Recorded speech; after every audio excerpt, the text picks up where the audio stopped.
দেখুন, আমি এটা বলছি, এটা সমাজের কলঙ্ক।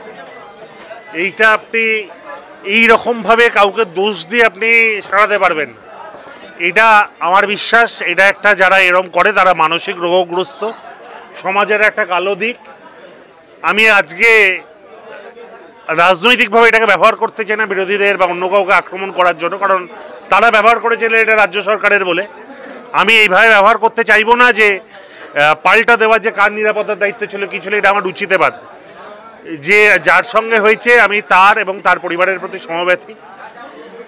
আমি চাইবো দোষীর শাস্তি হোক, এবং এই রকম ঘটনা মধ্যে দিয়ে আমি সমাজ মাধ্যমকে অনুরোধ করব, আপনারাও সচেতনতা তৈরি করুন, আমরাও চেষ্টা করব সচেতনতা তৈরি করার, যাতে এই ঘটনা সমাজ থেকে নির্মূল হয়। হয়তো হওয়া সম্ভবপর নয়, কিন্তু তারপরও বলছি, ভারতবর্ষের 150 কোটি জনগণের মধ্যে বাংলা কিন্তু সেফেস্ট সিটি ইন ইন্ডিয়া।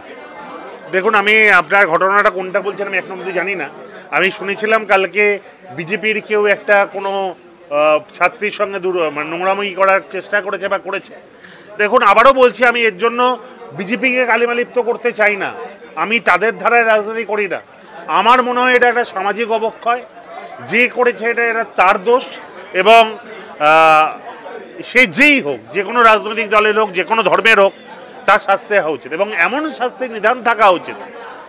যে কথা অপরাজিতা বিলের মধ্যে দিয়ে পশ্চিমবঙ্গ সরকার, মমতা বন্দ্যোপাধ্যায়, অভিষেক বন্দ্যোপাধ্যায় বলেছেন, যাতে এইটা করার আগে কেউ দুবার ভাবে। ধন্যবাদ। আপনার বুঝতে ব্যাপারটা ভুল হওয়াতে আপনি আবার আমাকে প্রশ্ন করলেন বলে। আমি বিভিন্ন মিটিংগুলোয় এই কথাটাও আমিও বলছি যে আমাদের কিন্তু সংযত থাকতে হবে। এমন কিছু আমরা করব না যার জন্য মমতা বন্দ্যোপাধ্যায় সাদা শাড়িতে কালির দাগ লাগে। এই কথাটা আমিও বিভিন্ন মিটিংয়ে মিছিলে গিয়ে বলছি। কিন্তু পাশাপাশি এটাও মনে রাখতে হবে, এইটা আপনাদের উদ্দেশ্যে বক্তব্য, যে 18 বছর বয়সের কথা আমি বলিনি, এটা কবি সুকান্ত বলে গেছেন। এরা সর্বদা সব কিছু ঠিক করে না। আপনি আজকে হয়তো 40 বছর বয়সে আপনি যেইভাবে ভাবছেন কোনো বিষয়, আজ থেকে 20 বছর আগে আপনি বিষয়টাকে এইভাবে ভাবতেন না। বয়সের অনেক দোষ আছে, তাদের নিয়ম ভাঙার একটা, তাদের রক্তেই তাদের একটা প্রবণতা থাকে। এটা সবার থাকে, এটা বাংলার বলে না, এটা সবার। কেন, বয়সের তো একটা চরিত্র থাকে। তাই তারা কোনো সময় কোনো ভুল করে ফেলে, কিন্তু আমরা যারা সিনিয়র তাদের কাজ সেই ভুলটাকে সংযত করে সঠিক পথে নিয়ে আসা।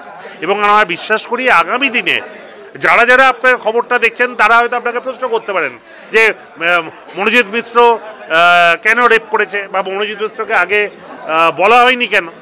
কিন্তু আমি বিশ্বাস করি যারা আপনার ইন্টারভিউটা দেখছেন, তারা যেভাবে মনোজিৎ মিশ্রকে 100টা গালাগাল দিচ্ছে বা তাদের খারাপ ভাবছে, তারা কিন্তু এটাও বুঝতে পারছে এইটা এমন একটা রোগ যেটা কারুর পক্ষে সংযত করা সম্ভবপর না। এই বিজেপির ধরুন বিভিন্ন নেতা যাদের রাস্তাঘাটে আনন্দ উপভোগ করতে দেখা যাচ্ছে, এর দায়িত্বটা কথা বিজেপি তাকে বলেছে। আজকে বিভিন্ন বিজেপির নেতা যাদের সাবানকাণ্ডের ভিডিও বেরোচ্ছে, এর দায়িত্ব দেবে অমিত শাহ, নরেন্দ্র মোদী বলেছে নাকি সেটা সঠিক? এরকম আরও অনেক ধর্ষণের দায় বিভিন্ন জায়গায় আছে। আমি মনে করি এই ধর্ষণ বা এই জাতীয় কাজ, এটা একটা সামাজিক ক্রাইমে জাত, ধর্ম, বর্ণ, রাজনৈতিক রং হয় না। আমরা যেন রাজনৈতিক স্বার্থে কালামলিপ্ত করার জন্য এইগুলোকে অস্ত্র হিসেবে ব্যবহার না করি। এটা একজন সচেতন নাগরিক হিসেবে, একজন ছাত্র হিসেবে আমার মতামত। দেখুন, একটা কথাই আছে যে চোর পালালে বুদ্ধি বাড়ে, একটা কথা আছে। দেখুন, সমাজে তো বিভিন্ন কালো দিক আছে। আমরা কিন্তু বরাবরই নিজেরা প্রত্যেক বছরই ইউনিট করি এবং সচেতন হয়েই করি। এই বছরের ক্ষেত্রে হয়তো সচেতনতার লেভেল বা ক্রস লেভেলের লেভেলটা আরেকটু বাড়ানোর চেষ্টা করব। দেখুন, মানে পারফেকশনের কোনো শেষ নেই।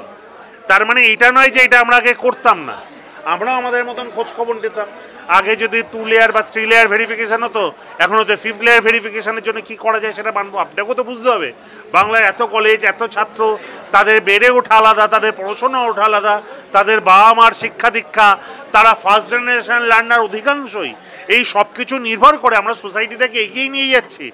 ভারতবর্ষ কিন্তু বলা হয় তৃতীয় বিশ্বের দেশ। এইটা আজকে আপনি আমেরিকা বা ইংল্যান্ডের সঙ্গে তুলনা করা যেমন আমার পক্ষে অন্যায় হবে, ঠিক সমান পক্ষে এটাও বুঝতে হবে আজকে বাংলার অবস্থানটা কোন জায়গায়, তারা কোন জায়গায় ছিল।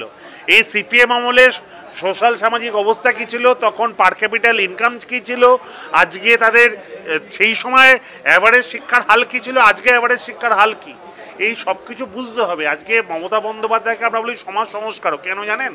মমতা বন্দ্যোপাধ্যায়ের কন্যাশ্রী রূপশ্রীর মতন প্রকল্পগুলো শুধুমাত্র শিক্ষার হালটাকে বাড়ায়নি, রূপশ্রীর মতন প্রকল্পগুলো দেরিতে বিয়ে দেওয়ার ব্যবস্থা করেছে, মানে সমাজ সংস্কারক হিসেবে কাজ করছে। এর ফল আজকে পাওয়া যাবে না, কিন্তু এর ফল আজ থেকে 30-40 বছর পর পাওয়া যাবে। এইটাও ঠিক সেই রকম একটা ব্যবস্থা। আমার বক্তব্যটা, আমি জানি আপনাদের চ্যানেলে সময় নেই যে পুরো বক্তব্যটা দেখাবেন, আমি এটাও উপলব্ধি করি আমার বাকি জায়গায় যারা চ্যানেল বা পোর্টালগুলো আমার পুরো বক্তব্য দেখাবে আমার সঙ্গে 100% সহমত হবে রাজনৈতিক দলের ঊর্ধ্বে গিয়ে দেখা প্রত্যেকটি নাগরিক। দেখুন, সত্যি কথা বলতে যে ঘটনার ডিটেলিং এখনও আমি জানি না, আর আমার কাছে আমি উপলব্ধি করি একটা মেয়ে নারী, তার তো একটা সম্ভ্রম রয়েছে, তার ভবিষ্যৎ রয়েছে।